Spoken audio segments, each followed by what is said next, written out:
Queridos amigos da nossa família CERS, eu sou o professor Gustavo Cordeiro e estou de volta aqui para conversar com vocês o nosso curso de Ministério Público e Magistratura sobre inquérito policial, o que faremos em 3 blocos. O professor Jamil estaria responsável por essa matéria, porém, por alguns contratempos, ele não pôde lecionar essa matéria, então nós vamos concluir o nosso curso aqui do MP e da Magistratura com o inquérito policial, também com juizados especiais criminais e falando de sentença e coisa julgada, ok? Portanto, comecemos agora a falar sobre inquérito policial, que é um tema extremamente importante no seu concurso de Ministério Público e de Magistratura, e por essa razão nós precisamos ir direto ao assunto, especialmente porque temos apenas 3 blocos de 30 minutos, o que nos dá uma carga horária aí bastante reduzida para tratarmos de inquérito policial, razão pela qual precisamos ser extremamente objetivos, indo direto aos pontos mais relevantes e com maior incidências em provas de concurso público. Então, para começarmos a nossa conversa a esse respeito, quero tratar inicialmente das 7 características do inquérito policial. Vamos lá. Primeiro, o inquérito policial ele é um procedimento transitório. O artigo 10 do CPP prevê que o inquérito deverá terminar no prazo de 10 dias se o indiciado estiver preso. Hoje em dia, só é possível que ele esteja preso preventivamente, não é? Até porque a prisão em flagrante ela é uma medida pré-cautelar e ela dura aí no máximo 24 horas, não é isso? E o inquérito policial, em caso de investigado solto, ele tem o prazo de 30 dias, ok? Portanto, é um procedimento transitório, temporário, que tem prazo para ser concluído. Segunda característica é que o inquérito policial é um procedimento escrito. E aí, muita atenção para o artigo 9º do Código de Processo Penal, segundo o qual todas as peças do inquérito policial serão reduzidas a escrito ou datilografadas, e neste caso, rubricadas pela autoridade. Logicamente, quando falamos de datilografia, estamos nos reportando a um tempo muito distante, não é? Porém, ainda em provas de concursos públicos, o enunciado do artigo 9º aparece e vocês devem assinalar essa alternativa como verdadeira. Terceira característica do inquérito policial, cuida-se de procedimento sigiloso. E, nesse sentido, o artigo 20 do Código de Processo Penal prevê que a autoridade, e o CPP está falando sobre a autoridade policial, assegurará no inquérito o sigilo necessário à elucidação do fato e também o sigilo exigido pelo interesse da sociedade. Porém, muita atenção em relação a alguns aspectos. Primeiro, esse sigilo não se aplica ao Ministério Público, que é o destinatário do inquérito policial, e nem à autoridade judiciária. Da mesma forma, o defensor ele tem direito também a acesso aos elementos que já estiverem documentados no inquérito policial ou em outro procedimento investigatório equivalente. Esse é o conteúdo da súmula vinculante número 14, que cai muito em concursos públicos de MP e magistratura. E esse entendimento sumulado afirma que é direito do defensor, no interesse do representado, ter amplo acesso aos elementos de prova que, já documentados em procedimento investigatório, realizado por órgão de competência da Polícia Judiciária, digam a respeito ao exercício do direito de defesa. Porém, o pulo do gato dessa súmula vinculante 14 está aqui, ó.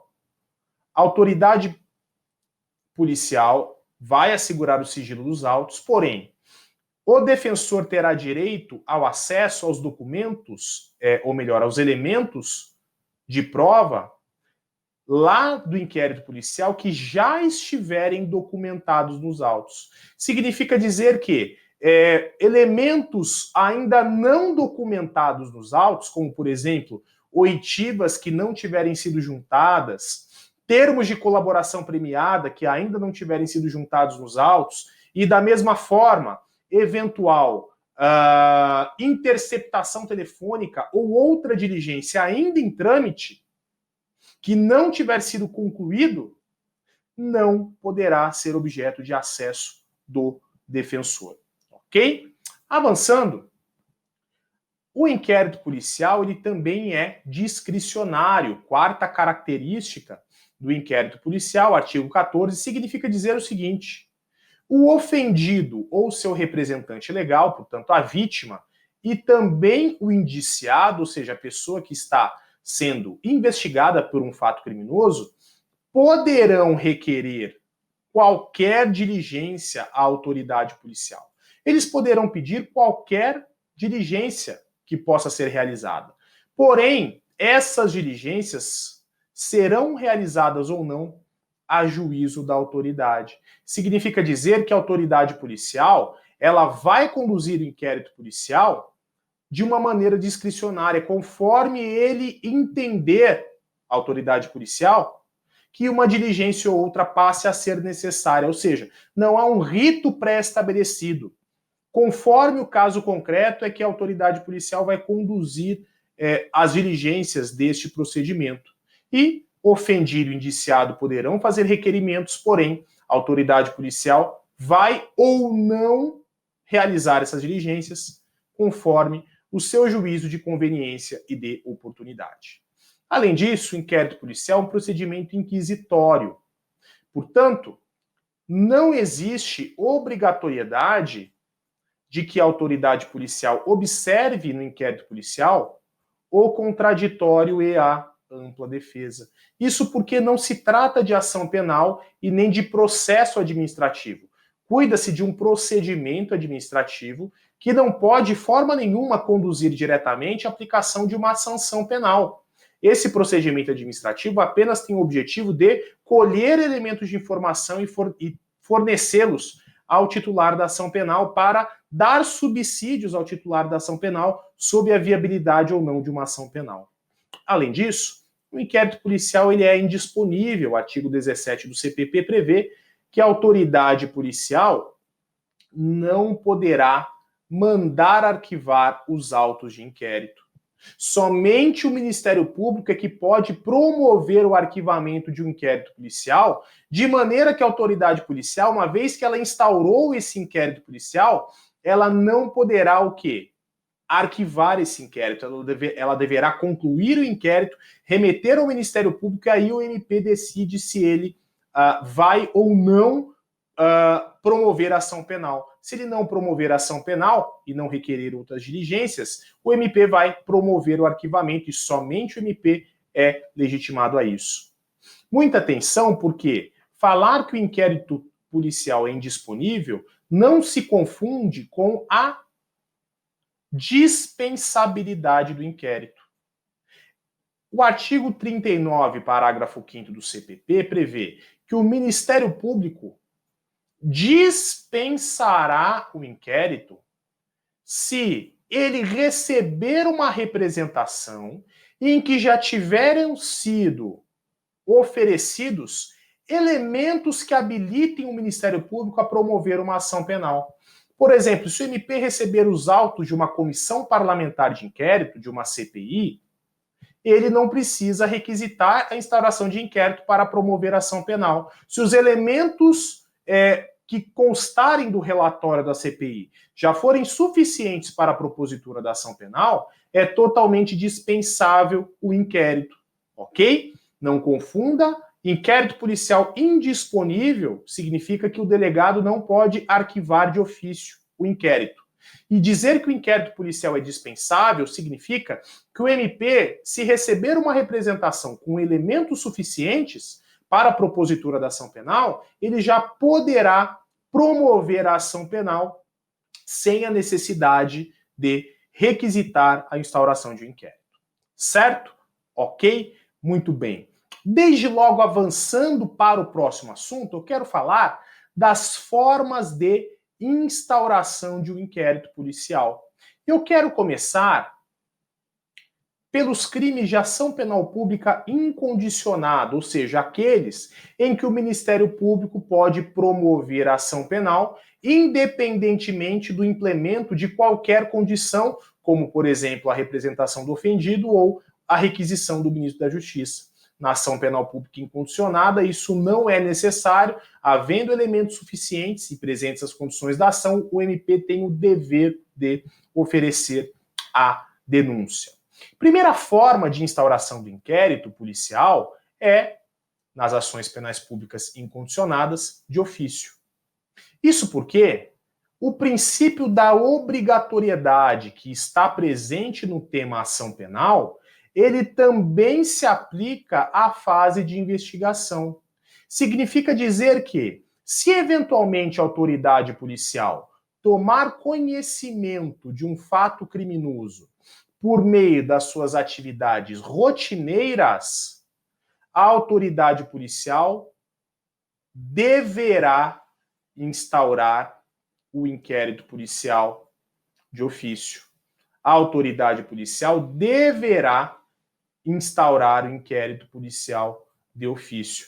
Não é necessário que nenhuma pessoa provoque a atuação da autoridade policial. Ela deverá, portanto, de ofício, a partir das suas atividades rotineiras, instaurar esse inquérito.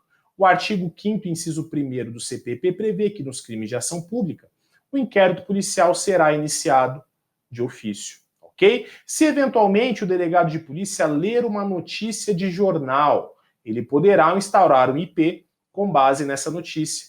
Da mesma forma, se o delegado tomar conhecimento de um crime ao registrar um boletim de ocorrência, ele também deverá instaurar de ofício esse inquérito policial, ok? Avançando, a segunda forma de instauração do inquérito policial, nesses crimes de ação penal pública, é a requisição do juiz.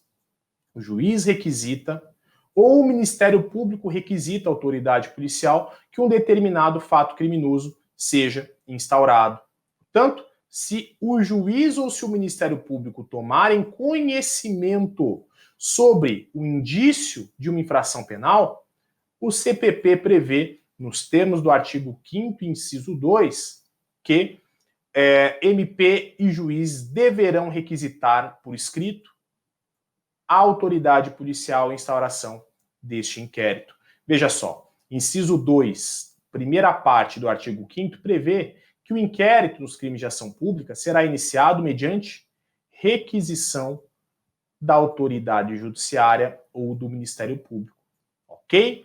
Então, se numa prova de primeira fase isso for questionado, você vai responder que é verdadeira a assertiva que prevê que o juiz ou o Ministério Público podem requisitar por escrito a instauração de inquérito policial. Porém, em provas de segunda fase, em exames orais, é importante que você se atente para uma crítica da doutrina que diz que é incompatível, parcela da doutrina, portanto, diz que é incompatível com o sistema acusatório a requisição do juiz. Eles dizem que a requisição de inquérito policial do juiz diretamente à autoridade policial, sem passar pelo Ministério Público, que isso violaria o sistema acusatório.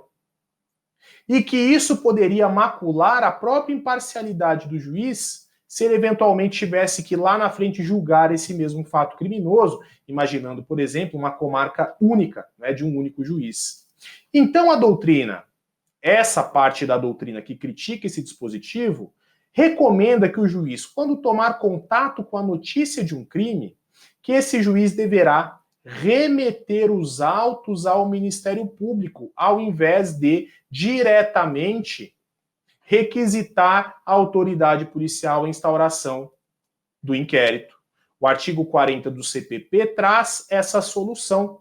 quando em autos ou papéis de que conhecerem, os juízes ou os tribunais verificarem a existência de um crime de ação pública, deverão juízes e tribunais remeter ao Ministério Público as cópias e os documentos necessários ao oferecimento da denúncia. E esse dispositivo do artigo 40, ele seria muito mais conveniente, muito mais compatível com o sistema acusatório, deixando o juiz ali imparcial, sem requisitar a autoridade policial a instauração de inquérito, deixando que o Ministério Público, que é o titular da ação penal, tome as providências necessárias.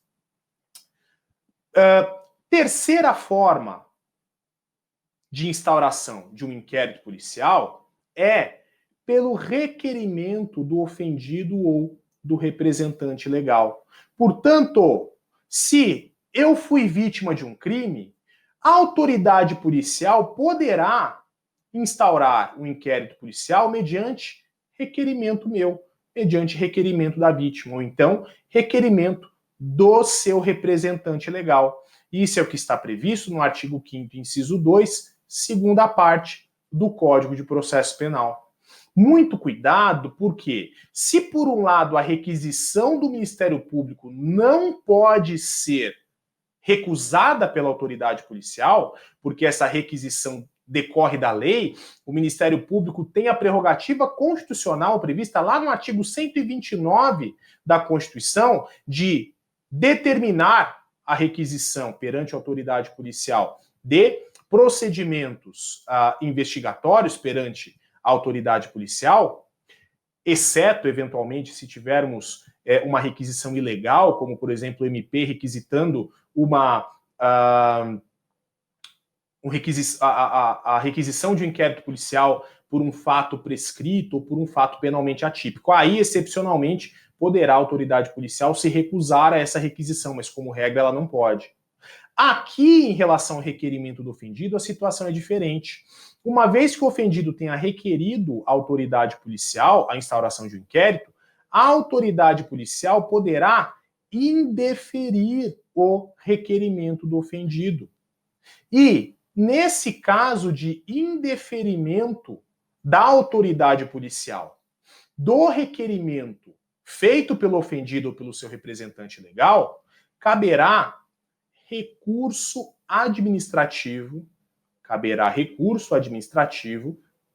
ao chefe de polícia. Veja só, o artigo 5º, parágrafo 2º do CPP prevê que do despacho que indeferir o requerimento de abertura de inquérito, caberá recurso para o chefe de polícia. Gustavo, mas quem que é o chefe de polícia? Depende muito da organização, né, de cada estado. Pode ser o delegado-geral da Polícia Civil ou o próprio secretário de Segurança Pública, a depender da estrutura administrativa aí de cada estado. Certo? Quarta forma de instauração de um inquérito policial em crimes de ação penal pública incondicionada é a chamada notícia por qualquer do povo, denominada delatio criminis. Qualquer pessoa do povo, em se tratando de crime de ação penal pública incondicionada, poderá comunicar à autoridade policial a prática de uma infração penal. E nesse caso, primeiro, a autoridade policial verifica a procedência das informações trazidas aí por qualquer do povo, e aí, percebendo que de fato essas informações sobre a prática do crime são procedentes, aí a autoridade policial ela deverá instaurar um inquérito policial. Parágrafo 3º do artigo 5º do CPP prevê que qualquer pessoa do povo que tiver conhecimento da existência de uma infração penal em que caiba ação pública, verbalmente ou por escrito, poderá comunicá-la à autoridade policial e a autoridade policial, verificada a procedência das informações, mandará instaurar inquérito, ok? Essa é a chamada delatio criminis, a situação em que qualquer do povo poderá informar a autoridade policial a prática de uma infração penal de ação penal pública e, por via de consequência, ela fará o quê? Ela comunicará à autoridade policial que, a partir dessa comunicação, poderá ou não, a depender da situação, instaurar o inquérito policial conforme haja ou não essa apuração da procedência da prática dessa infração penal. Quinta forma de instauração de um inquérito policial em crimes de ação penal pública incondicionada, auto de prisão em flagrante delito. O inquérito policial, ele também pode ser iniciado por meio de um auto de prisão em flagrante. E nesse caso, o auto de prisão em flagrante será a peça inaugural do procedimento investigatório. Em todas as demais formas, da forma 1.1 até a 1.4, a peça inaugural do inquérito policial será uma portaria da autoridade policial. Porém, no caso do auto de prisão em flagrante, ele mesmo será a peça inaugural desse procedimento investigatório, não havendo a necessidade de que a autoridade policial instaure o inquérito formalizando uma portaria para isso. Certo? Ok? Avançando, eu quero tratar agora das formas de instauração de um inquérito policial em crimes de ação penal pública condicionada. Nessas hipóteses, a instauração do inquérito policial estará subordinada a uma de duas situações. O inquérito policial, ele só poderá, nos crimes de ação penal pública condicionada, ser instaurado, mediante representação do ofendido, ou 2, mediante requisição do ministro da Justiça. O parágrafo 4º do artigo 5º do CPP prevê que o inquérito nos crimes em que a ação pública depender de representação, portanto, na ação penal pública condicionada à representação, não poderá esse inquérito ser, sem a representação, iniciado. Portanto, se eventualmente alguém praticou um estelionato em situações comuns, não é? Com uma vítima maior e capaz, a partir do pacote anticrime, o estelionato se tornou um crime de ação penal pública condicionada à representação. Portanto, somente a vítima poderá representar e, a partir de então, a autoridade policial efetivamente instaurar o inquérito. Ou, em situações em que haja crimes contra a honra do presidente da República, nessas hipóteses, nessas situações, também somente a requisição do ministro da Justiça é que permite a instauração de um inquérito policial nessa situação. Não é possível, nessa hipótese de ação penal pública condicionada, a instauração do inquérito de ofício pela autoridade policial e nem por provocação de qualquer do povo. Somente havendo a representação ou a requisição do ministro da Justiça é que poderá o inquérito policial ser instaurado em infrações penais de ação penal pública condicionada. Da mesma forma, em se tratando de crimes de ação penal de iniciativa privada, aí o inquérito policial somente pode ser instaurado por requerimento do ofendido ou do seu representante legal, ou então, em caso de morte ou de ausência do ofendido, pelo chamado CAD, que é cônjuge, ascendente, descendente, irmão. Parágrafo 5º do artigo 5º do CPP prevê que nos crimes de ação privada, a autoridade policial somente poderá proceder a inquérito a requerimento de quem tenha qualidade para intentar essa ação penal privada. Portanto, não poderá a autoridade policial instaurar inquérito em crimes de ação penal privada de ofício e nem mediante provocação de qualquer do povo. Somente será possível instaurar inquérito, por termo circunstanciado, a depender da situação, a requerimento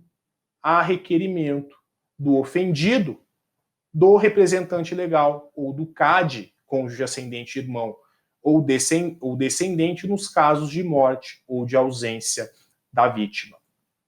Avançando, para concluirmos a nossa conversa, eu quero tratar com vocês sobre notícia crimes.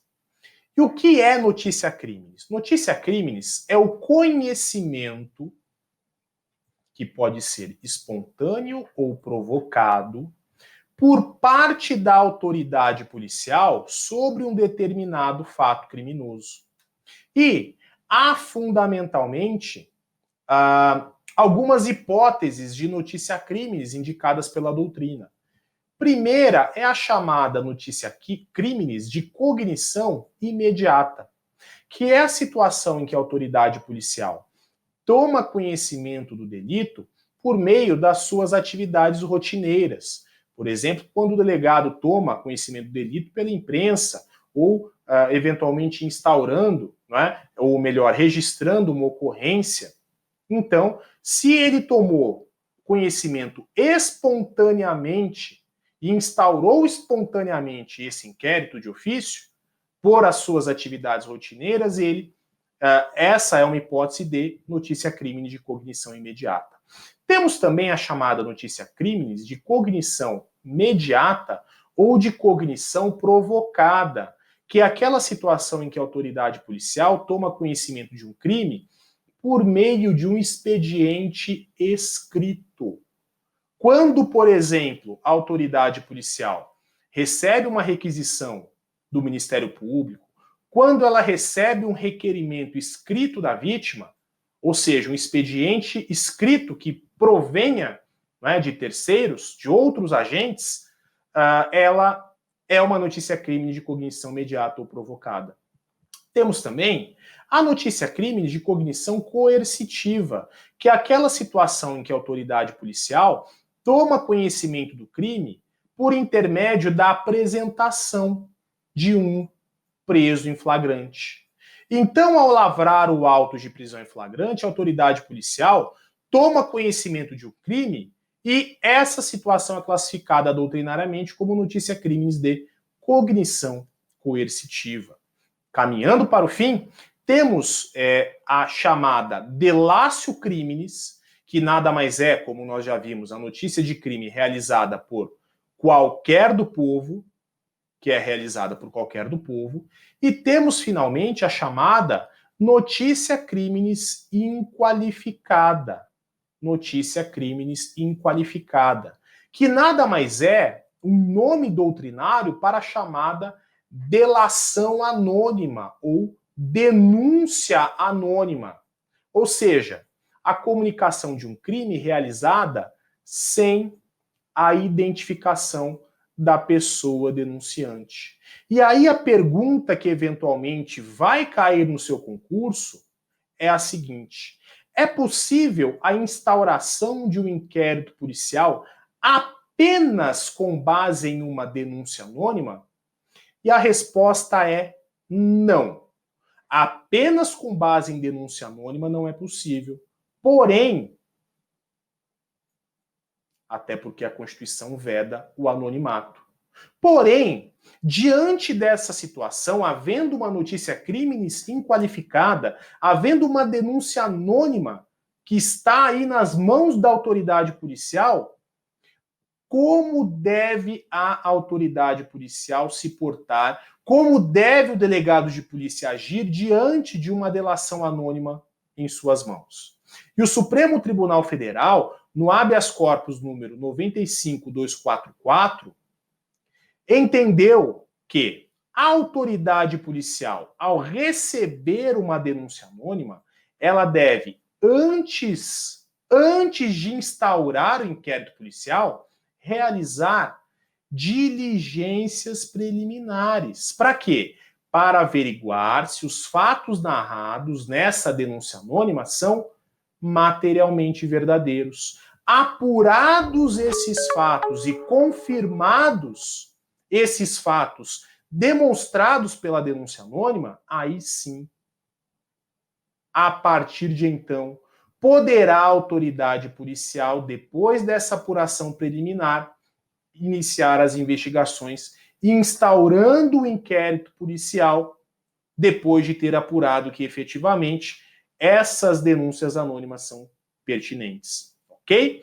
Dessa forma, nós concluímos o nosso primeiro bloco aqui em inquérito policial e no próximo bloco vamos continuar falando de outros temas igualmente importantes, como indiciamento, como algumas diligências que podem ser realizadas no bojo do inquérito, e nós clamamos que vocês, nossos queridos alunos CERS, fiquem conosco, ok? Um forte abraço e ad summus. Queridos amigos da nossa família CERS, estamos de volta para tratarmos de inquérito policial e eu quero conversar com vocês agora a respeito do tema indiciamento. Veja só, conceitualmente, indiciar, do seu ponto de vista técnico, é atribuir a alguém a autoria ou, eventualmente, a participação de um determinado investigado em uma infração penal. Portanto, quando a autoridade policial indicia alguém, significa que essa autoridade policial está atribuindo, após a sua investigação, a autoria ou a participação de um fato criminoso a uma determinada pessoa. É essa a definição de indiciamento. Quais são os requisitos para o indiciamento? Para que a autoridade policial promova o indiciamento de alguém, é necessário que nós tenhamos elementos de informação mínimos sobre autoria e sobre materialidade. É necessário que a autoridade policial analise esses elementos de informação e efetivamente diga que há certeza da materialidade, que há indícios suficientes de autoria que permitam essa situação de indiciamento.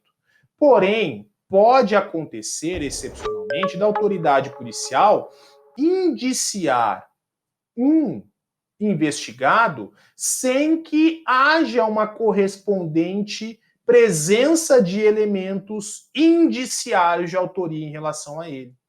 Essa é a hipótese de indiciamento temerário, quando não há elementos suficientes para este ato da autoridade policial. Nessas situações de indiciamento temerário, cabe habeas corpus, que poderá ser impetrado perante o juiz de primeiro grau, com o objetivo de desindiciar o agente, ok? Certo? Nós temos duas formas de indiciamento. Temos o indiciamento direto, que é aquele realizado na presença do investigado, quando o investigado ele é chamado para ir até a delegacia de polícia e ele efetivamente, além de prestar as suas declarações, ele também é formalmente indiciado, mas também existe o indiciamento indireto, que é aquela situação em que o investigado não está presente, está preso ou está em lugar incerto e não sabido, ou tão somente não atende ao convite de ir até a delegacia de polícia, e nessa situação o indiciamento será feito na ausência do investigado e, portanto, indiretamente. O momento para o indiciamento é a fase investigatória. Significa dizer o seguinte: concluído o inquérito policial e oferecida a peça acusatória, não é mais possível o indiciamento do agente. E eu quero falar sobre isso justamente pelo próximo ponto. A atribuição para o indiciamento é privativa da autoridade policial.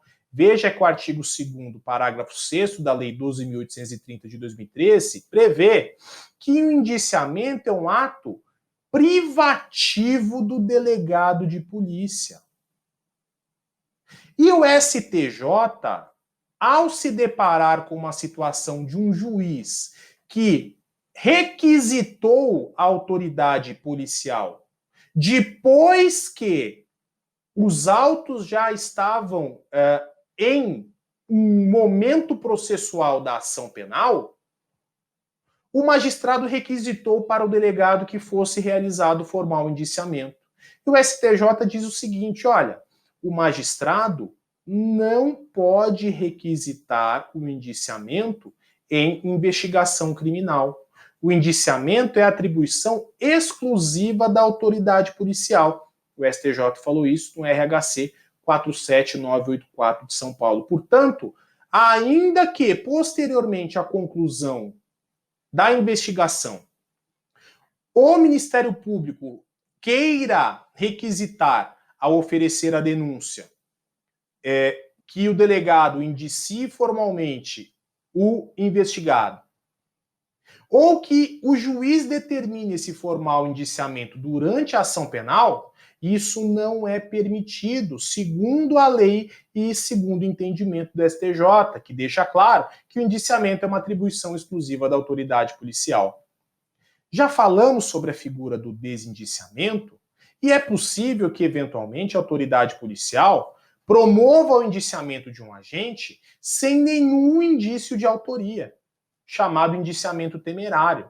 Nessa situação, a jurisprudência tem admitido, portanto, o habeas corpus para fazer cessar esse constrangimento ilegal do indiciamento, determinando-o desindiciamento do agente, caso a autoridade judiciária, ao julgar esse HC, entenda que o indiciamento de fato é temerário.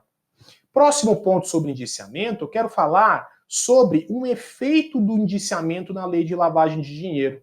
O artigo 17D da lei de lavagem prevê que, em caso de indiciamento de servidor público, este servidor público será afastado obrigatoriamente, imediatamente, sem prejuízo da sua remuneração, até que o juiz competente possa autorizar o retorno desse agente público. Portanto, segundo a lei, se o servidor público for indiciado num crime de lavagem de dinheiro, isso por si só importa no afastamento obrigatório do agente. E ele só poderá voltar se o juiz retornar. Numa prova de primeira fase, se isso cair, diga que essa assertiva é verdadeira. Porém, numa prova de segunda fase, saiba que a doutrina critica muito esse dispositivo, dizendo que ele é inconstitucional, porque ele prevê uma medida cautelar pessoal que é realizada de forma obrigatória, de forma automática, sem que a autoridade policial ou que a autoridade judiciária possa efetivamente analisar se há proporcionalidade nessa determinação, ok? Porém, numa prova de primeira fase, diga que esse entendimento ou melhor, que essa assertiva ela é verdadeira. Bom, falamos sobre o sujeito ativo do indiciamento, que é necessariamente a autoridade policial, e em relação ao sujeito passivo, ou seja, quem pode ser indiciado, em princípio, qualquer pessoa pode ser indiciada, porém nós temos 3 exceções. Primeira exceção, os membros do Ministério Público. Artigo 41, inciso 2 da Lei 8.625, de 93, que é a Lei Orgânica Nacional dos Ministérios Públicos Estaduais, prevê que é prerrogativa do membro do Ministério Público não ser indiciado em inquérito policial. E o parágrafo único prevê que quando, durante uma investigação, houver indício da prática de uma infração penal por um membro do Ministério Público, a autoridade policial deverá remeter imediatamente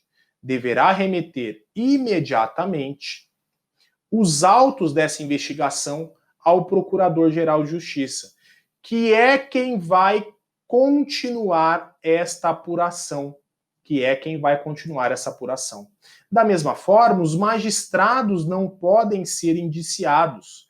Isso porque, nos termos do artigo 33, parágrafo único do Estatuto da Magistratura, Lei Complementar 35 de 79, quando houver indício da prática de crime por parte de um magistrado, a autoridade policial remeterá os autos ao tribunal ou ao órgão especial do tribunal para que haja a análise e o prosseguimento da investigação.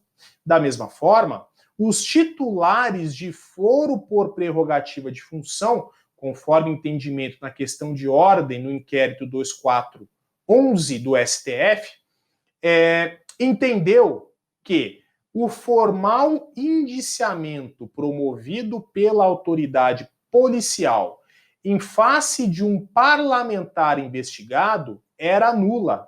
Portanto, não se cogita, segundo esse entendimento do Supremo Tribunal Federal, de uma situação em que titulares de foro por prerrogativa de função possam ser indiciados. Portanto, qualquer pessoa pode ser indiciada, exceto membros do Ministério Público, magistrados e titulares de foro por prerrogativa de função.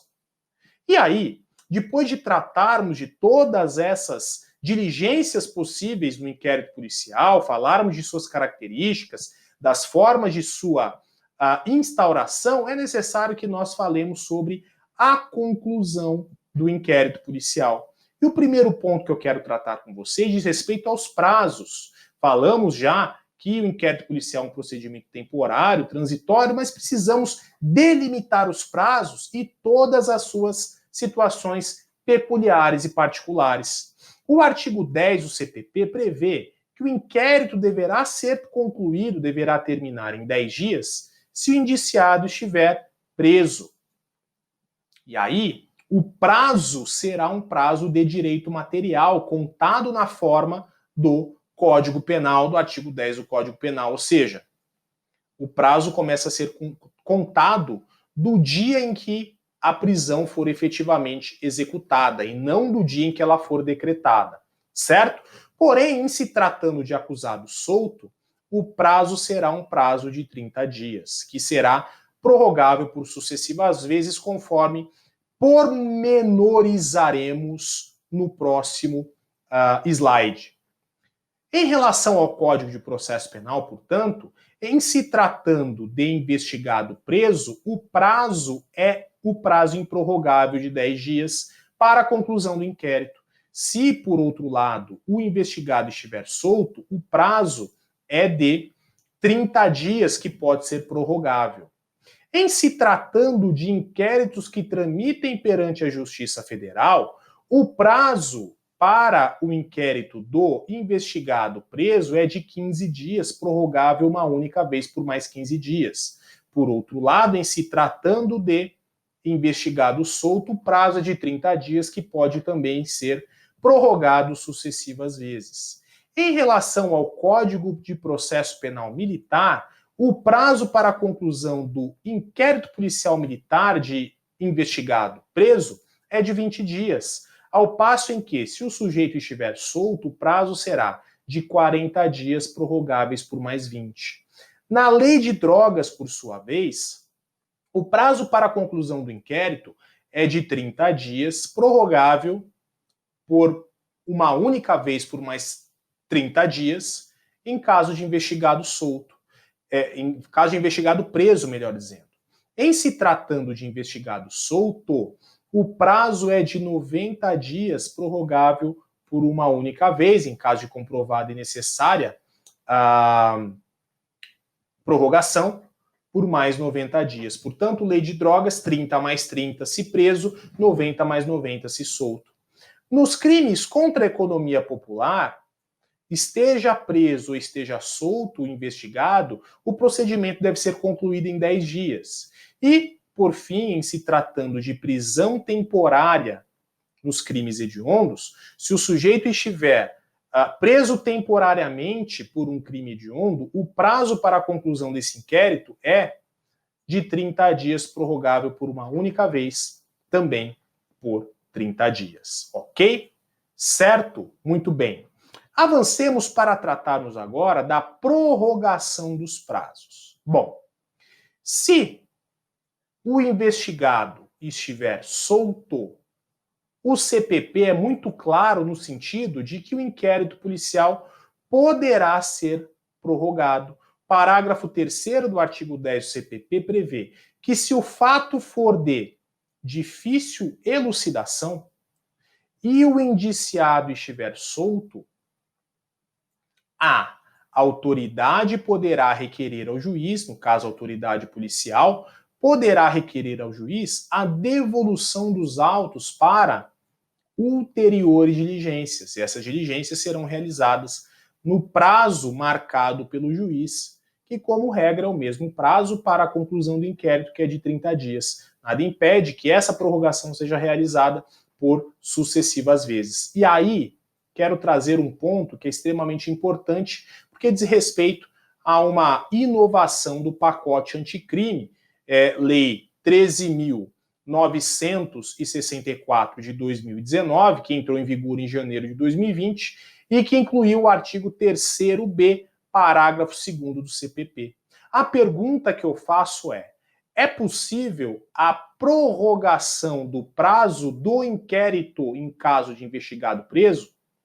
E esse dispositivo incluído pelo pacote anticrime deixa claro que, se o investigado estiver preso, o juiz das garantias poderá, mediante representação da autoridade policial e ouvido o Ministério Público, poderá prorrogar por uma única vez a duração do inquérito, que é de 10 dias em caso de investigado preso, por até 15 dias. Portanto, esse dispositivo prevê que é possível a prorrogação do inquérito policial, inicialmente, que perdurará por 10 dias e será possível, em tese, a sua prorrogação, segundo esse dispositivo, por mais 15 dias, depois dos quais, portanto, ao final desses 15 dias, se a investigação não estiver concluída, esta prisão deverá ser relaxada.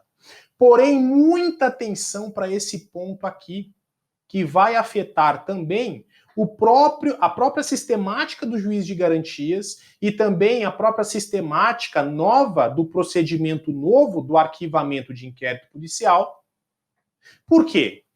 O ministro Fux, ele concedeu uma medida cautelar na ADI 6298 do Distrito Federal, para quê? Para suspender a eficácia dos artigos 3º-A a 3º-F. E o artigo 3º-B, parágrafo 2º, por via de consequência, ele também está suspenso por essa medida cautelar do ministro Fux nessa ação direta de inconstitucionalidade.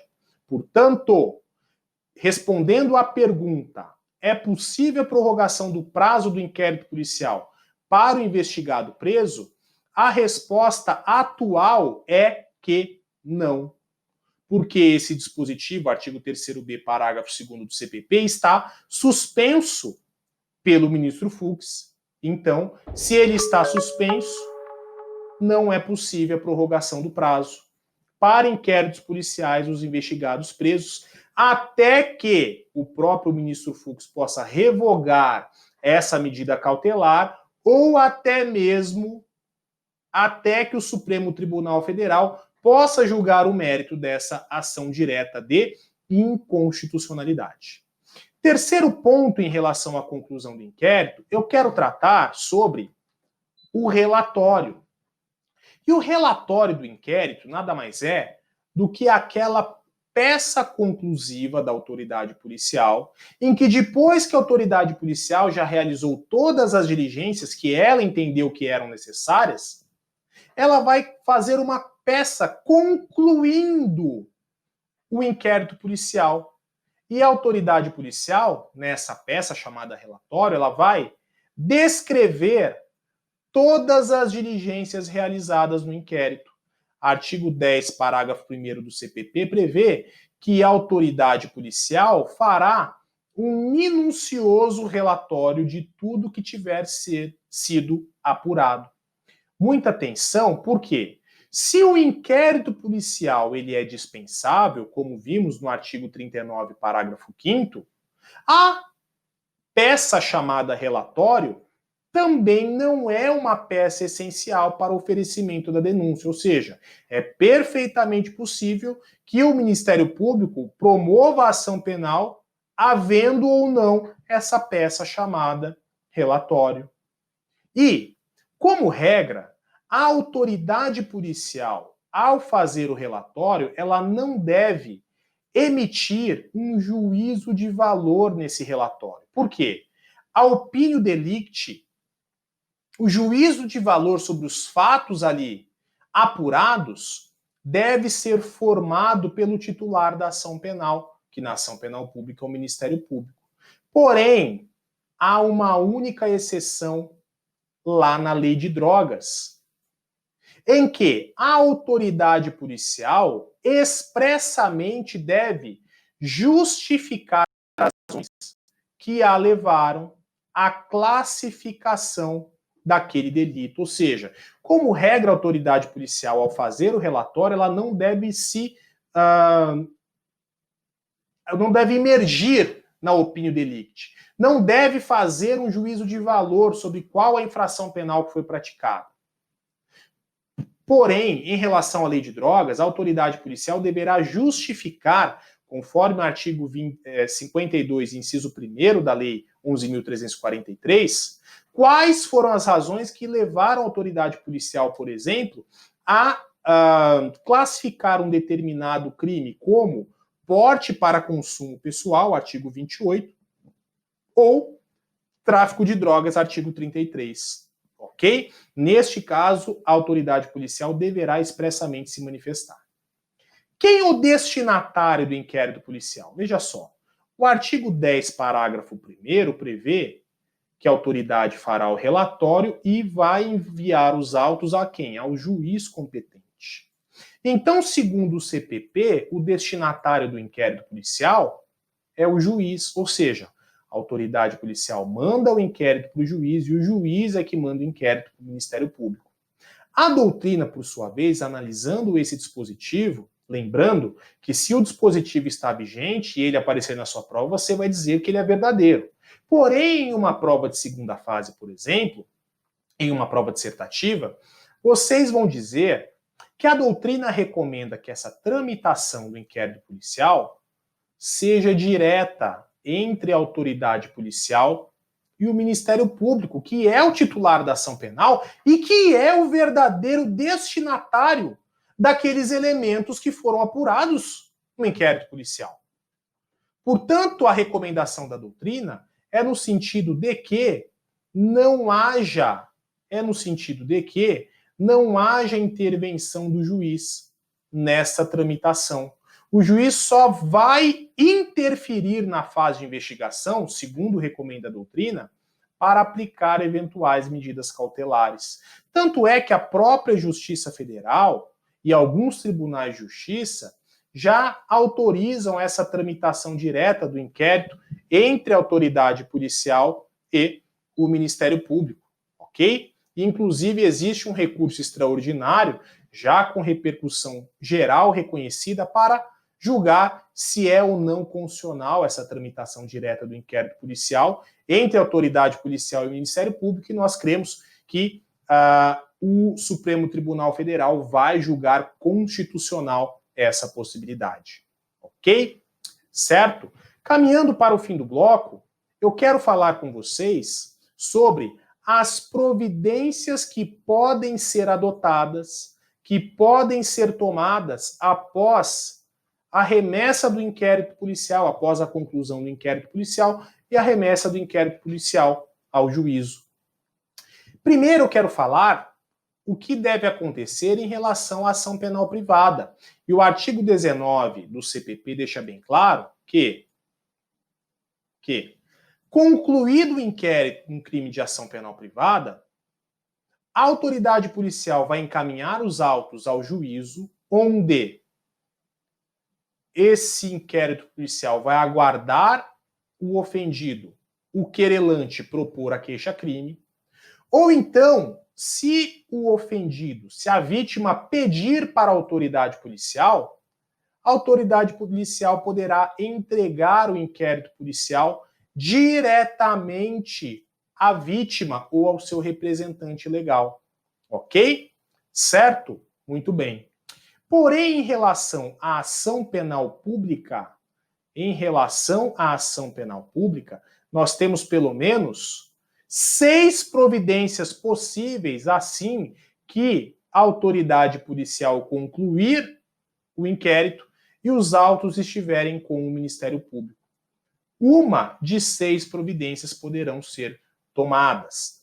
Primeira, é possível um acordo de não persecução penal, conforme nós já falamos, não é, em aulas anteriores. Tivemos uma aula específica só sobre esse tema. Também é possível o oferecimento da denúncia, e nós tratamos de oferecimento da denúncia no tema ação penal. Também é possível que o MP promova o arquivamento do inquérito policial, e sobre isso nós falaremos no terceiro bloco. Pode ser também que o Ministério Público requisite diligências, o que nós falaremos em alguns minutos. Também pode o MP declinar da competência, sobre o que falaremos em alguns minutos, e finalmente poderá suscitar um conflito de atribuição, a respeito do que falaremos em alguns instantes. Muito bem. Primeiro,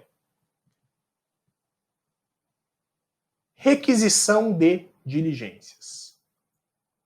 O Ministério Público, como todos sabem, é o titular da ação penal pública, conforme prevê a Constituição, e é, naturalmente, o destinatário dos elementos de informação colhidos pela autoridade policial lá no inquérito policial. Portanto, se a autoridade policial concluir o inquérito, porém, o Ministério Público, que é o titular da ação penal, analisar aquele inquérito e verificar que falta uma ou que faltam algumas diligências que são imprescindíveis ao oferecimento da denúncia, ou seja, a denúncia não pode ser ofertada sem aquela diligência que a autoridade policial deixou de realizar, o Ministério Público terá o poder de requisitar essas diligências à autoridade policial. E ela vai, por via de consequência, o MP vai devolver os autos à autoridade policial para cumprimento dessa requisição dessas diligências. E o artigo 16 do CPP disciplina essa questão dizendo que o MP não poderá requerer a devolução do inquérito à autoridade policial, senão para novas diligências, não quaisquer diligências, mas diligências que sejam imprescindíveis ao oferecimento da denúncia. E no mesmo sentido, o artigo 129, inciso 8º, primeira parte da Constituição, prevê que é função institucional do Ministério Público requisitar diligências investigatórias. Requisitar diligências investigatórias a quem? A autoridade policial. A próxima possibilidade do Ministério Público é a declinação da competência depois que os autos do inquérito policial estiverem concluídos. O MP, nesse caso, se ele entender que o juízo perante o qual ele oficia não é competente para processar aquele fato criminoso, o MP deverá requerer a remessa dos autos do inquérito policial ao juiz natural, ao juiz que ele, MP, entende que é competente para tanto. Essa é a hipótese de incompetência territorial. Essa é a situação de incompetência territorial, por exemplo, ou de incompetência material, numa situação em que, por exemplo, um membro do Ministério Público Federal entende que se trata de uma infração penal de atribuição do MP estadual, ok?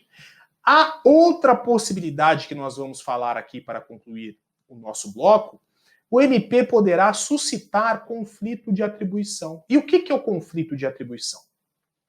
Se um membro do MP entender que ele não tem atribuição para oficiar em um determinado inquérito policial, ele deve encaminhar os autos para o colega que ele entenda que tenha atribuição para oficiar. Porém, se 2 ou mais membros do Ministério Público entenderem que não tem atribuição para atuar naquele feito, hipótese de conflito negativo, ou 2 ou mais membros do MP entendem que têm igualmente atribuição para atuar naquele feito, hipótese de conflito positivo, deverá ser suscitado o chamado conflito de atribuição. Então, se 2 promotores entendem que eles têm atribuição, ambos acham que têm atribuição, deverá ser suscitado um conflito positivo. Se 2 promotores entendem que eles não têm atribuição para isso, então será suscitado um conflito negativo. E qual é o órgão competente para dirimir esse conflito de atribuição? Vamos lá. Se for dentro de uma mesma instituição, por exemplo, o promotor de São Paulo com um conflito de atribuição com um promotor também de São Paulo, é o chefe do MP de São Paulo, no caso o Procurador-Geral de Justiça, quem vai dirimir esse conflito. Se nós tivermos um Procurador da República de São Paulo e um Procurador da República do Espírito Santo, portanto de regiões distintas, quem vai resolver essa questão é a Câmara de Coordenação e Revisão do MPF. Portanto, se houver uma discussão de conflito de atribuição entre 2 procuradores da República, estejam eles na mesma região ou não, é a comissão, a Câmara de Coordenação e Revisão do MPF que vai decidir essa questão. Se tivermos um conflito de atribuição entre um promotor militar de São Paulo, lembrando que o promotor militar faz parte do MPU, do Ministério Público da União, tá? E o procurador da República de São Paulo, procurador da República que também tem aí a atribuição de, ou melhor, ele também integra o MP da União, aí nesse caso é o Procurador-Geral da República que vai dirimir esse conflito de atribuição. Por quê? Porque ambos integram o Ministério Público da União. Não se esqueçam que o MP da União ele é composto por 4 braços. O Ministério Público da União é composto por Ministério Público Federal, Ministério Público do Trabalho, Ministério Público Militar e também Ministério Público do Distrito Federal e Territórios. Esses são os 4 braços do MPU e havendo conflito de atribuição entre quaisquer desses entes, uns entre os outros, aí será o Procurador-Geral da República o órgão adequado para dirimir esse conflito de atribuição. Bom, se nós tivermos, por outro lado, um promotor de um Estado com um procurador da República, portanto, MPE e MPF, discutindo se quem é que tem atribuição para aquele fato, atenção, novidade aí de 9 de junho de 2020, o Supremo Tribunal Federal passou a decidir que é o Conselho Nacional do Ministério Público que tem atribuição para dirimir conflitos de atribuição entre MP estadual e MP federal. Da mesma forma, se tivermos um conflito entre promotores estaduais de 2 estados, é o CNMP que vai decidir essa questão. Muita atenção, porque até 2016 o entendimento era que o Supremo Tribunal Federal dirimia esse conflito. E de 2016 a 2020, o entendimento do Supremo é que era o Procurador-Geral da República. Portanto, hoje, a partir de 2016, de 2020, melhor dizendo, é o Conselho Nacional do Ministério Público que vai dirimir conflito de atribuição entre MPF e MP estadual e entre um MP de um estado e MP de outro estado. Ok? Dessa forma, concluímos esse bloco, trazendo aí para vocês as informações importantes sobre inquérito policial e no próximo bloco concluiremos inquérito policial falando sobre arquivamento do inquérito policial, ok? Fique conosco. Adsumos. Estamos de volta aqui no nosso curso MP e Magistratura para tratarmos especificamente de arquivamento do inquérito policial. E eu já quero deixar bem claro para você que a sistemática do arquivamento do inquérito policial sofreu profundas mudanças a partir do pacote anticrime da Lei 13.964 de 2019, em vigor a partir de janeiro de 2020, porque o antigo artigo 28, que expunha o procedimento ali do arquivamento do inquérito policial, foi modificado totalmente pelo novo artigo 28 que entrou em vigor a partir da vigência do pacote anticrime. Porém, o ministro Luiz Fux concedeu uma medida cautelar numa ação direta de inconstitucionalidade, suspendendo os efeitos do novo artigo 28, e a consequência disso é a repristinação dos dispositivos do antigo artigo 28 do CPP. Por essa razão, desde logo deixo claro que é importante que você conheça a antiga sistemática do arquivamento do inquérito policial, a nova sistemática de arquivamento do inquérito policial trazida pelo pacote anticrime, os fundamentos da medida cautelar na ação direta de inconstitucionalidade que suspendeu os efeitos do novo artigo 28, dentre outros tantos, e vocês precisam, por fim, compreender que essa medida cautelar concedeu um efeito repristinatório ao antigo artigo 28. Por isso, você precisa conhecer o antigo artigo 28, o atual artigo 28, que está com eficácia suspensa por essa medida cautelar na ADI, sabendo desde logo que o que vige atualmente é a antiga sistemática do antigo artigo 28, e nós vamos trazer todas essas informações para vocês aqui e agora no nosso curso MP Magistratura, ok? Primeiro, sobre arquivamento do inquérito policial, quero trazer aqui algumas observações gerais. Se no final da fase de investigação o Ministério Público acabar entendendo que não há elementos suficientes para a propositura de uma ação penal, o MP deverá promover o arquivamento do inquérito policial ou de outras peças de informação que eventualmente lhe forem entregues, como, por exemplo, o relatório de uma CPI, que seriam aí outras peças de informação que não receberiam esse nome em iuris de inquérito policial. Porém, atentem-se para uma questão.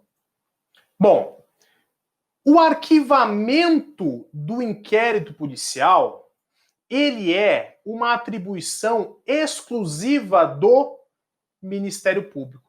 Se o Ministério Público é o titular da ação penal pública, somente o Ministério Público é quem pode promover o arquivamento de um inquérito policial.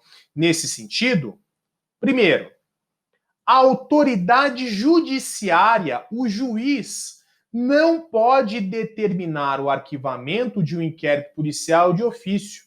Isso conforme já decidiu o Supremo Tribunal Federal no HC 88.589. Também, como falamos no nosso primeiro bloco, a autoridade policial não pode determinar o arquivamento do inquérito policial de ofício, conforme prevê o artigo 17 do Código de Processo Penal. Pois bem, eu quero agora tratar com vocês sobre o procedimento do arquivamento do inquérito policial anterior à Lei 13.964 de 2019, anterior, portanto, ao pacote anticrime, que previa disposições diversas daquelas que atualmente estão lá no seu artigo 28 do CPP, a partir do pacote anticrime.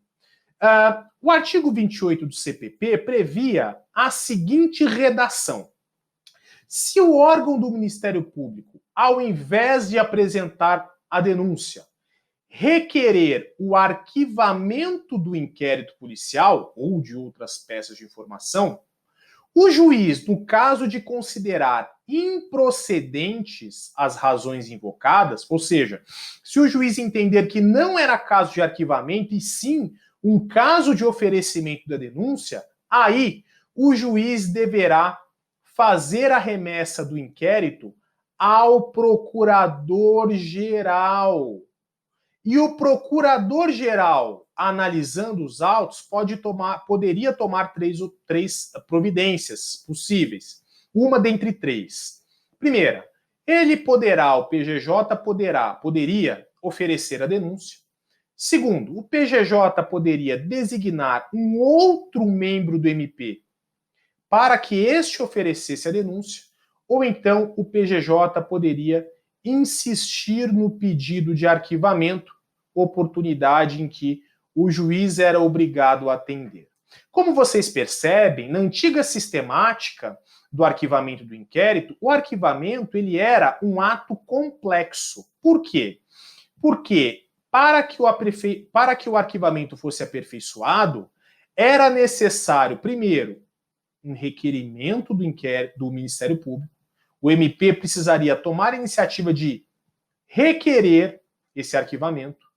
E havia um controle judicial do arquivamento. Portanto, era necessário que houvesse a homologação desse arquivamento que era necessariamente realizado pelo juiz. Por isso é que a doutrina dizia que o arquivamento era um ato complexo, porque dependia da vontade do Ministério Público ao requerer, ao promover esse arquivamento, e do juiz, do Poder Judiciário, ao homologá-lo. Ok? Muito bem. Era possível ou não o desarquivamento de um inquérito policial? E a resposta é sim. O artigo 18 prevê que quando o fundamento da homologação do arquivamento fosse a falta de provas, seria possível o desarquivamento dessas investigações se a autoridade policial tivesse notícia de outras provas. Portanto, artigo 18. Depois de ordenado o arquivamento do inquérito pela autoridade judiciária, lembrando que era uma decisão judicial que ordenava o arquivamento, portanto, era uma decisão que fazia a coisa julgada, porém aqui, no caso de arquivamento por falta de provas, a coisa julgada era meramente uma coisa julgada formal, que permitiria a reabertura da investigação, inclusive uma nova ação penal, caso nós tivéssemos novas informações ou novas provas da autoria delitiva. Então, depois de arquivados os autos pela autoridade judiciária por falta de base para a denúncia, a autoridade policial ela poderia proceder a novas pesquisas, ou seja, ela poderia promover novas diligências de investigação se a autoridade policial tivesse notícia de outras provas. Cuidado, não há necessidade de que nós tenhamos aqui concretamente provas novas para que a autoridade policial pudesse proceder a novas pesquisas, pudesse efetivamente determinar novas investigações. Ok? Muito bem. Como dissemos, se o arquivamento do inquérito policial ele era homologado por uma decisão judicial, por via de consequência ele fazia o quê? Coisa julgada. E repito, como regra, a decisão que homologa o arquivamento, ela fazia apenas coisa julgada formal. Ela fazia apenas coisa julgada formal. Isso está previsto na súmula 524 do STF, que prevê que arquivado o inquérito policial por despacho do juiz, a requerimento do promotor de justiça, não pode a ação penal ser iniciada sem novas provas. Portanto, se tivesse havido o arquivamento de um inquérito com base na falta de justa causa para a ação penal, por falta de elementos de informação, por falta de provas, ou então, havendo falta de pressupostos processuais, falta de condição da ação, esse arquivamento homologado pelo juiz fazia apenas coisa julgada formal. O que significa isso? Havendo novas provas, ou seja, provas substancialmente novas, provas concretas que não existiam ao tempo do arquivamento, é perfeitamente possível que não apenas haja uma reabertura do inquérito, como é possível também que, havendo novas provas, nós tenhamos o oferecimento de uma ação penal em relação a esses mesmos fatos criminosos, o que, a toda evidência, torna necessária a conclusão de que a coisa julgada era uma coisa julgada formal. Porém, quando o fundamento dessa decisão de homologação do arquivamento enfrentava o mérito, por exemplo, quando o arquivamento tinha fundamento na atipicidade formal ou material, na existência de causas excludentes da ilicitude ou de culpabilidade, ou então por razões que determinam a extinção da punibilidade, aí, nessa situação, a doutrina dizia que esse arquivamento fazia não apenas coisa julgada formal, mas também material, ou seja, essa decisão judicial que homologa o arquivamento impede uma nova ação penal a respeito desses mesmos fatos criminosos. Bom, naquela antiga sistemática, o artigo 28, antigo artigo 28, deixava muito claro qual era o procedimento quando o juiz, ao analisar se homologa ou não o arquivamento promovido pelo Ministério Público, se ele discordasse, havia uma disciplina muito clara sobre o que deveria o juiz fazer. Veja só, se o juiz se recusasse a homologar o pedido de arquivamento do inquérito policial do Ministério Público, o juiz deveria remeter os autos ao Procurador-Geral de Justiça. Para quê? Para que o Procurador-Geral de Justiça, que é a instância superior do Ministério Público Estadual, pudesse dar a última palavra e decidir. Logicamente, embora o 28 não falasse, no caso do MP federal, a lei prevê que quem decidiria essas questões não seria o equivalente no MPF, que seria o Procurador-Geral da República, e sim, no caso de o juiz não homologar o arquivamento, juiz federal, ele encaminharia os autos, quando a promoção de arquivamento fosse pelo MP federal, o juiz federal encaminharia os autos à Câmara de Coordenação e Revisão lá do MP federal. Ok? Portanto, tudo que eu falar sobre o Procurador-Geral de Justiça também se aplica para a Câmara de Coordenação e Revisão, no caso do MPF. O artigo 28, antigo artigo 28, primeira parte do CPP, previa o quê? Que se o órgão do Ministério Público, ao invés de apresentar a denúncia, requerer o arquivamento do inquérito policial, e o juiz, ao invés de homologar, considerar improcedentes as razões invocadas pelo Ministério Público, o juiz deveria fazer a remessa do inquérito ao Procurador-Geral. Nesse caso, ao juiz era atribuída uma função anômala de fiscal do princípio da obrigatoriedade, ou seja, o juiz vai fiscalizar a obrigatoriedade do Ministério Público de oferecer ação penal sempre que houver justa causa. Então, sempre que o MP deixar de propor a ação penal e o juiz, naquela sistemática anterior, entendesse presente a justa causa para a ação penal, o juiz, ele exercendo essa função anômala de fiscal do princípio da obrigatoriedade, ele encaminhava os autos ao Procurador-Geral, a fim de que este pudesse dar a última palavra sobre o encaminhamento daquele caso. E aí, Quando os autos chegam para o Procurador-Geral de Justiça, ou então para a Câmara de Coordenação e Revisão no MP Federal, o PGJ poderá tomar uma de 3 providências.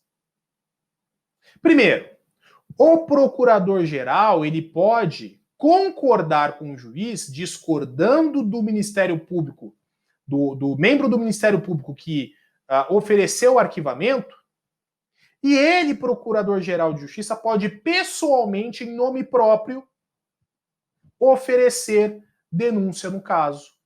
Da mesma forma, o Procurador-Geral de Justiça tem uma segunda possibilidade, uma segunda opção, que é não oferecer a denúncia pessoalmente, mas entendendo que é caso de denúncia, designar um outro membro do Ministério Público para que esse outro membro do MP possa oferecer a denúncia.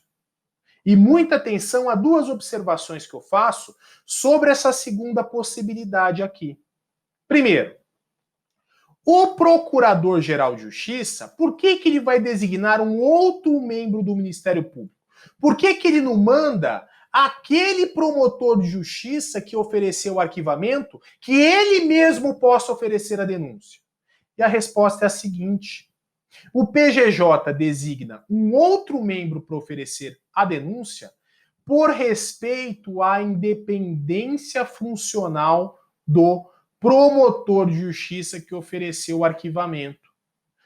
Os membros do Ministério Público têm uma prerrogativa chamada independência funcional, segundo a qual eles não estão vinculados a nenhum entendimento de superiores administrativos.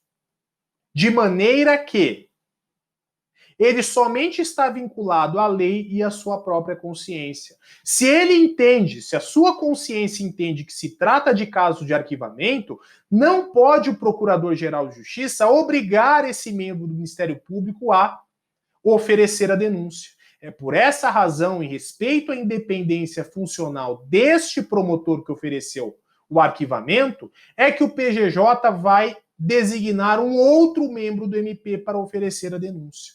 E muita atenção pela seguinte razão: o membro do MP designado, este outro membro do Ministério Público designado, este sim está obrigado a oferecer a denúncia.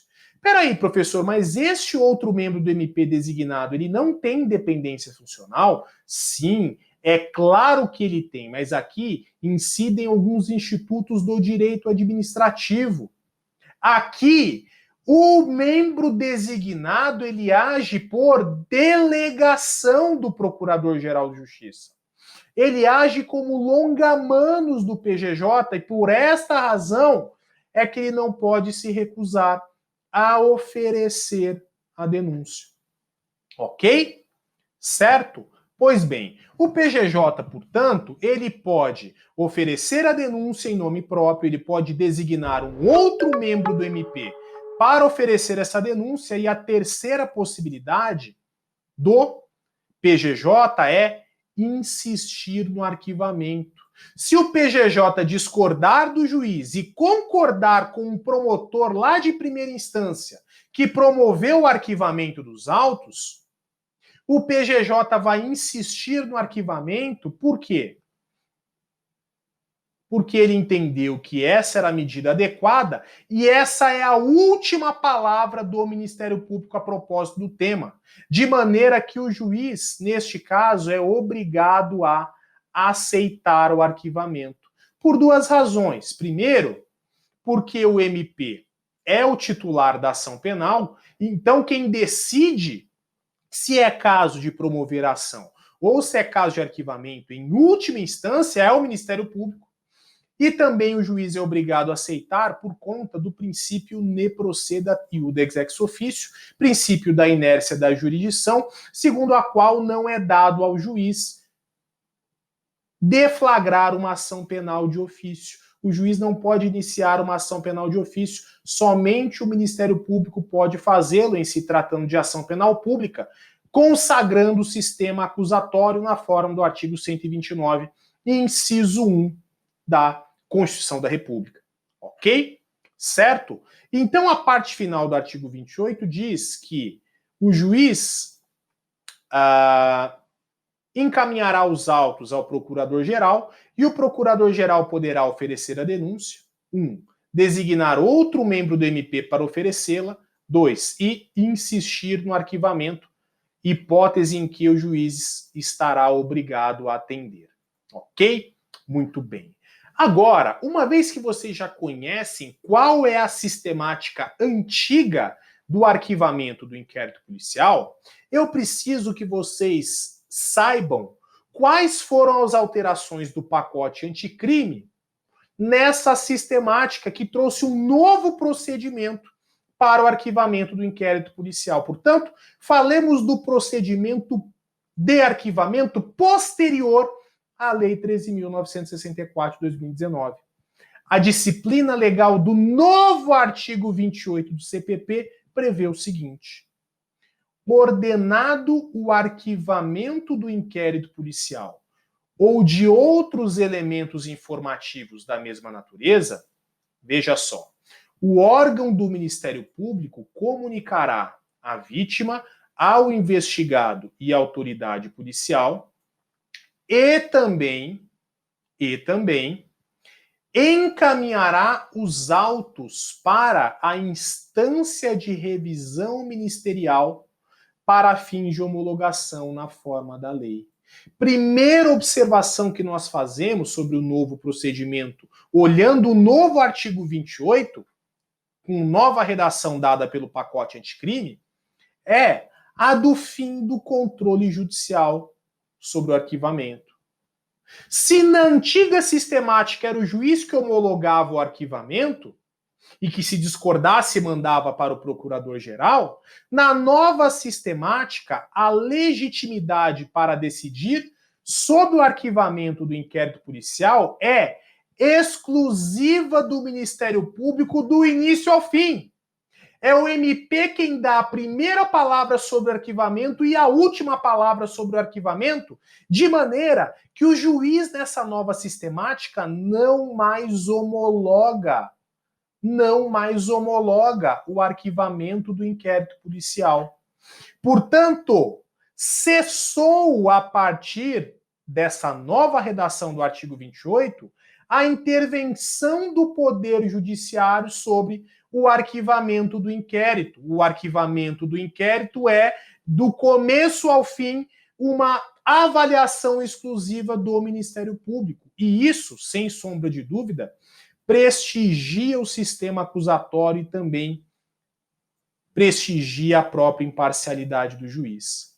E por via de consequência, se não há mais uma decisão judicial que homologa a decisão do Ministério Público de promover o arquivamento desse inquérito, se não tem mais decisão judicial, por via de consequência, não há mais que se falar em coisa julgada. Porque a coisa julgada, ela é exclusiva das decisões judiciais. E nem se fala em recurso, porque não há que se falar em recurso judicial de decisões administrativas no âmbito do Ministério Público. Falaremos já já que é possível um recurso administrativo do arquivamento do inquérito, porém não há um recurso judicial e nem há coisa julgada. Muito bem.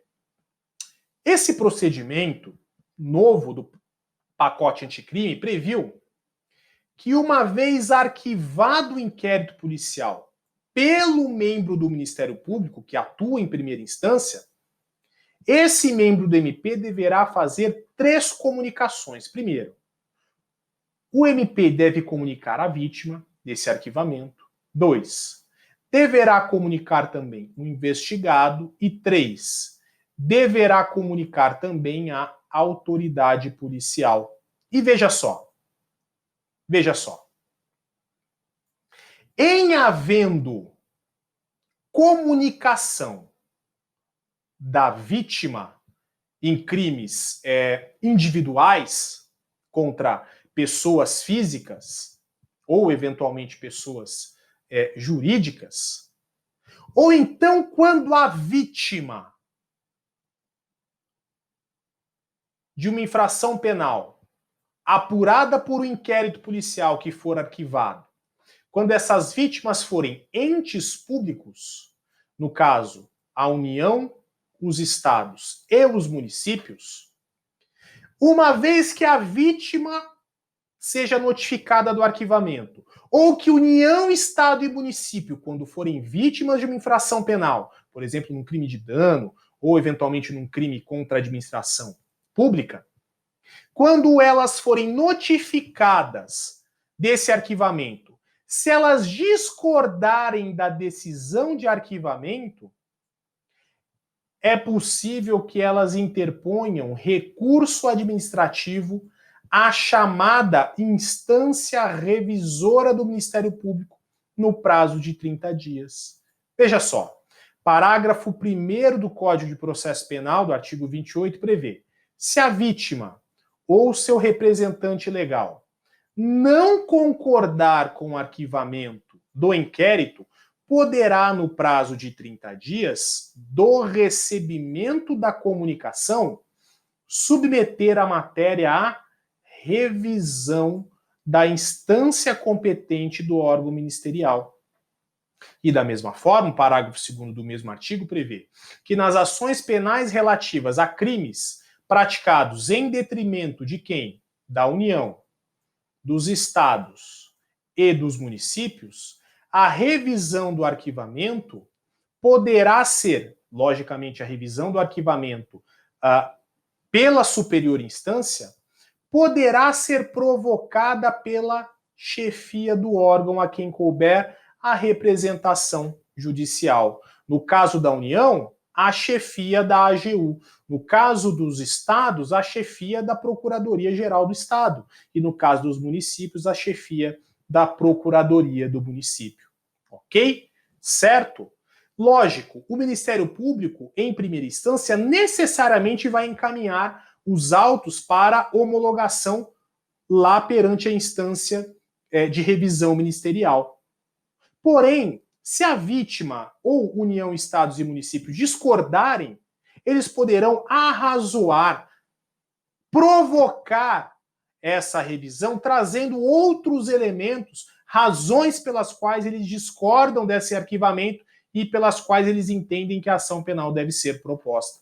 E isso tudo será decidido necessariamente pela chamada instância de revisão do órgão ministerial.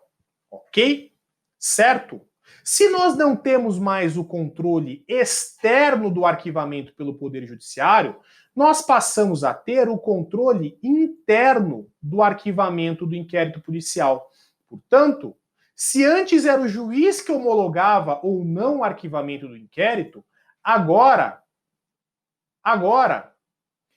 determinado o arquivamento do inquérito pelo membro do Ministério Público que oficia em primeira instância, ele deverá promover a remessa obrigatória para a chamada instância de revisão ministerial, que nada mais é do que o segundo grau do Ministério Público para fins de homologação ou não. Se antes o controle era externo do juiz, era o juiz quem homologava o arquivamento, agora o controle é interno. É o próprio Ministério Público quem controla o arquivamento do Ministério Público.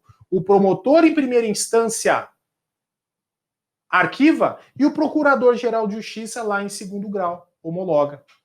E aí? Quem é essa instância de revisão ministerial que vai fazer essa análise?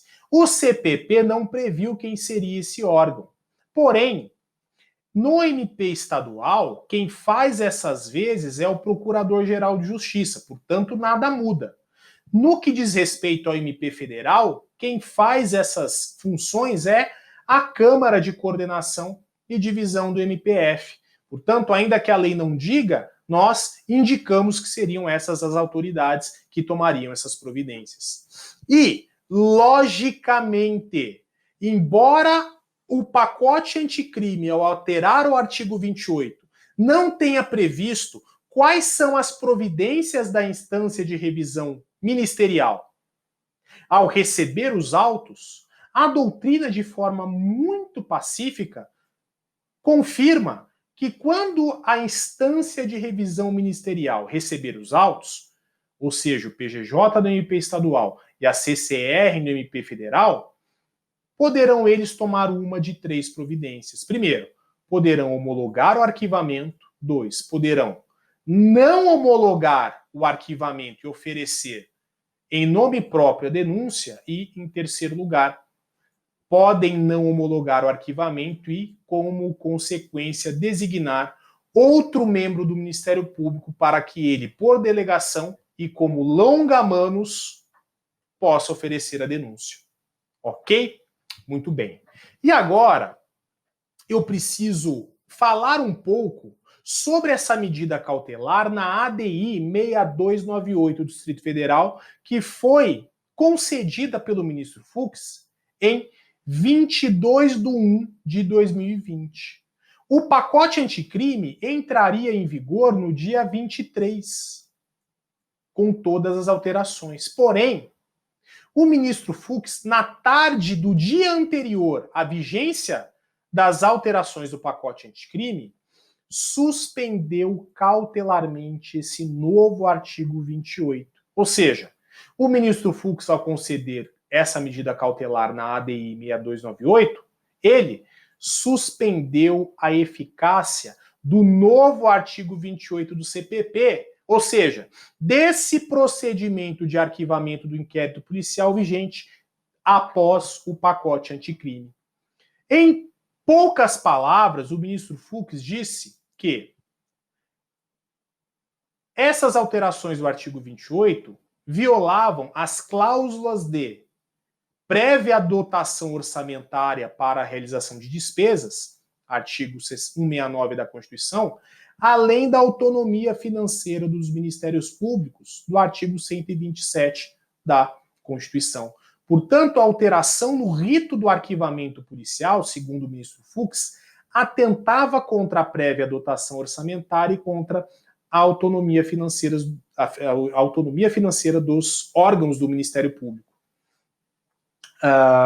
E veja só, prossegue o ministro Fux, dizendo que essa alteração desconsidera os impactos sistêmicos e financeiros dos órgãos do Ministério Público e houve uma vacatio legis de apenas 30 dias entre a sanção do pacote anticrime, que foi no dia 24 de dezembro de 2019, véspera de Natal, e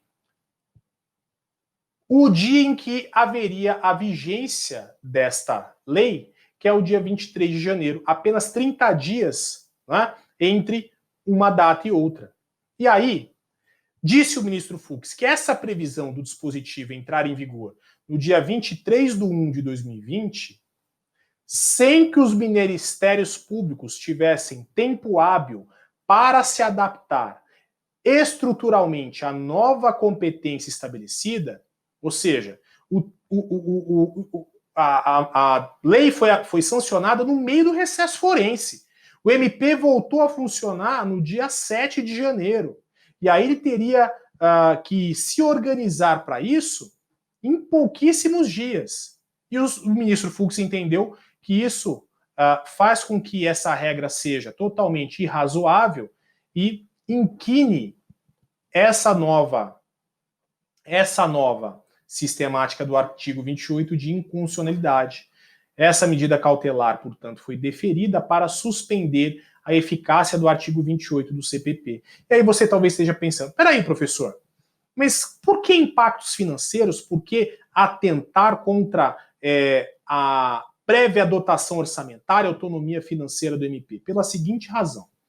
Antes, o MP de São Paulo, que é o meu estado, só a título de ilustração, só iam para o Procurador-Geral de Justiça aproximadamente 200 inquéritos em que o juiz discordava do arquivamento. O PGJ, portanto, falava por mês em 200 inquéritos. Com essa modificação, de um mês para o outro, o PGJ teria que analisar não apenas os inquéritos em que o juiz discordou da homologação, mas todos os inquéritos, o que representaria aqui em São Paulo, por exemplo, algo em torno de 15 mil inquéritos. Ou seja, o Procurador-Geral de Justiça precisaria, né, nomear, sem sombra de dúvida, aí 15 assessores, 30 assessores, do dia para a noite, para poder dar conta de todo esse passivo. Não é? Então, por conta disso, em razão disso, o ministro Fux, por conta dessas razões, suspendeu os efeitos dessa ação e desse novo artigo 28. E qual é a consequência disso? A consequência dessa suspensão cautelar do novo artigo 28 é o efeito repristinatório do antigo artigo 28. Portanto, hoje, e até que essa medida cautelar seja derrubada, ou até que o plenário do Supremo Tribunal Federal julgue que esse novo artigo 28 é constitucional, até lá, vige o antigo procedimento de arquivamento do inquérito policial que vigia antes do pacote anticrime, antes da lei 13.964 de 2019. Ou seja, por isso é que nós precisávamos estudar como era antes e como se tornou depois, precisamente porque, embora tenha havido essa modificação legislativa, permanece em vigência a sistemática anterior, em que o juiz é quem homologa o arquivamento, em que há coisa julgada dessa decisão homologatória do juiz, em que o arquivamento se torna e permanece sendo um ato complexo que depende da vontade do MP e da homologação do juiz e todos os seus consectários lógicos. Ok? Certo? Dessa maneira, nós concluímos, então, os 3 blocos de inquérito policial e agradeço a todos vocês pela paciência e, dentro de alguns instantes, iremos para os próximos temas, que são sentença e coisa julgada, e também falaremos um pouco mais a respeito de Lei dos Juizados Especiais Criminais, Lei 9.099, ok? Um forte abraço a todos e ad sumos.